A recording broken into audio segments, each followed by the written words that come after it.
රුවන්වැලි සෑයට යන්න. මහ සෑයට ගිහින් කරලා බලන්න අද්දුටුවයි ප්‍රත්‍යක්ෂයි වැඩෙනවා. ගිහින් උදේම 4 කමටහන් වඩන්න මහ සෑය ළඟ.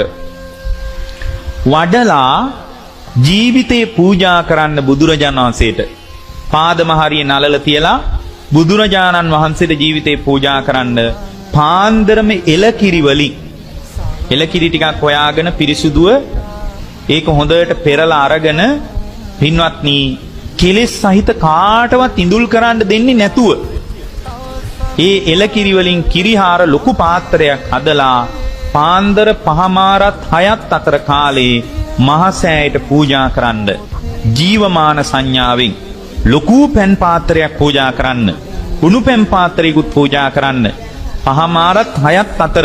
ඇයි එහෙම වෙලාවල් කියන්නේ කියලා එහෙම අහන්න එපා. මට මේ වෙලාව කියන්න වෙලාවක් නැහැ. එහෙම පූජා කරලා ජීවිතයේ බුදුරජාණන් වහන්සේට පූජා කරන්න පහුවෙනිදා ඉඳලා ඕගොල්ලෝ හිතුවට වඩා හිත වැඩෙනවා. ඒ වගේම මෙතන ඉන්නවා භාවනා කරනවා ප්‍රතිඵල නැහැ. ඉතින් මේ අපි කියන ප්‍රතිඵල මොකක්වත් නැහැ. නමුත් එයා දක්ෂයි භාවනාව අතාරින්නෙත් නැහැ.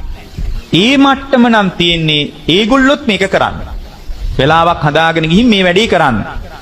හැබැයි 5:06 අතර කාලෙම කිරිහාර පූජා කරන්න ඕන. එල කිරි වලින්ම හදන්න ඕන.